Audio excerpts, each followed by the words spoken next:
In the auto industry, Detroit's leading the world in the electric vehicles that by 2035 grams would be 100 electric. You change the whole story, Mary River. Wherever you are, there you are. President Joe Biden once wholeheartedly praised and emphasized GM's position in the EV market. However, President Biden recently has started to shift his support of GM to Tesla, which is leading the world in EV innovation as well as sales. What made President Biden have such a change of heart? Let's take a look and figure out why together in today's episode of Tesla Fans. But before we begin, please show your support by subscribing to our channel and ringing the bell so you won't miss any of our exciting videos in the future.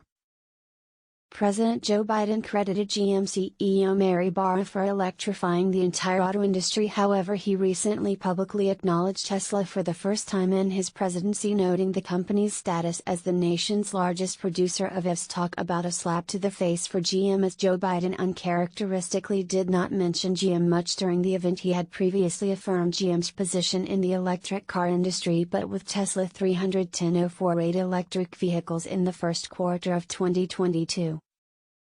Leaving almost no inventory, it revealed total revenues were up 81% year-on-year to $18.8 billion and a whopping 173% increase to $5.02 billion in adjusted EBITDA. In a statement, the company said the first quarter of 2022 was another record year by several measures, including revenues, vehicle deliveries, and operating profits. On the contrary, GM delivered only 457 EVs last quarter. The company has even had issues that were out of its control, like the major recall of all Bolt EV and UV for battery replacement. It was a significant setback that not only affected the thousands of vehicles delivered but also GM's current production, which completely dismantled GM's EV sales. It may be one of the reasons why Joe Biden is ignoring this electric car company, because this is basically survival of the fittest and only the strong can be the winner. Another reason could be that the UAW is prepared to battle GM at 2 new battery cell factories if the automaker doesn't allow a simplified process to organize workers there. The UAW has a significant ally, President Joe Biden, who has supported a transition to EVs with proposed federal incentives and a call for high-paying union jobs in the sector. Will this be one of the key points that make Joe Biden turn his back on GM to expand further about the issue in the new plants which are under construction and are joint ventures that aren't automatically UAW represented?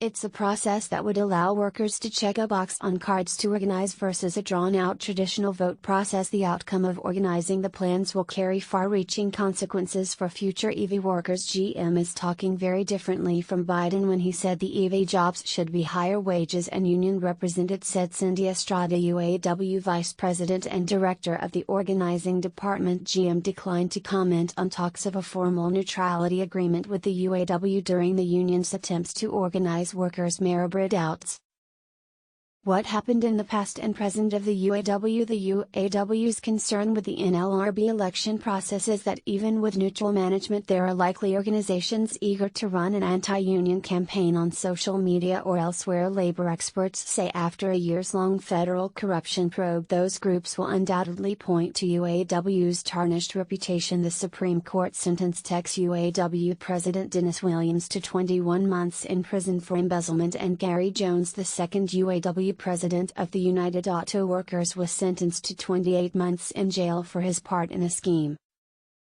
with other leaders to steal as much as $1.5 million in union funds for lavish trips, golfing, alcohol, and other luxuries. Part of a multi-year corruption sentence sent him as a probe into the prominent American labor union. His sentencing is among the last in the investigation, which has tarnished the union's reputation, creating mistrust among its members and led to federal oversight of the UAW. Another reason to pressure Joe Biden not to support and endorse GM is that the proposed EV incentive under Build Back Better includes a current $7,500 tax credit for GM. The EV tax credits would disproportionately benefit Detroit's big three automakers, which are GM, Ford Motors, and Stellantis. Toyota has called the union main incentive blatantly biased and wrong. Tesla's CEO Elon Musk also has heavily criticized the motivation and Biden for supporting unions such as the United Auto Workers Union.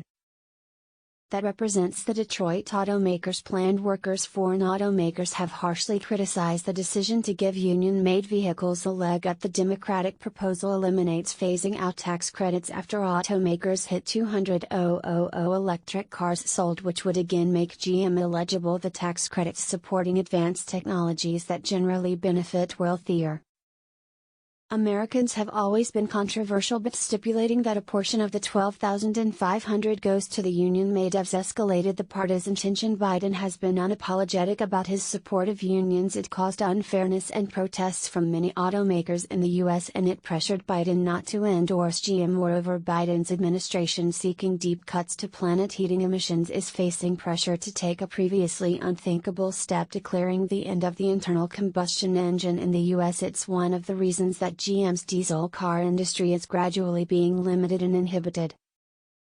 While not a strict mandate, the Washington bill is the first time a state has passed a law aimed at phasing out the sale of new polluting vehicles. National momentum is now starting to gather pace, but his administration is being pressed to go further and ensure the U.S. joins countries such as the UK, France, and Norway in imposing a national ban on new gasoline and diesel car sales to help slash emissions to be net zero by 2050. It means that there are no longer GM diesel cars for sale. GM sells about 6 million vehicles yearly, so what will happen in the future with GM cars if GM goes bankrupt as in the past? Will President Biden continue to support and believe in them? GM has had a lot of problems in the past. It was losing billions and running out of cash. GM's recall after nearly a decade significantly impacted the company's reputation. We can imagine that this may President Biden no longer trust in GM and have to consider more about future bailouts. What do you think about this? Please tell us your thoughts in the comments section down below. We'd also like to take the time to thank you for your support of Tesla fans. If you enjoyed today's content as much as I did, please give us a thumbs up, subscribe to the channel, share the video, and ring that bell to make sure you never miss out on the next episode. Once again, thanks for watching and safe travels.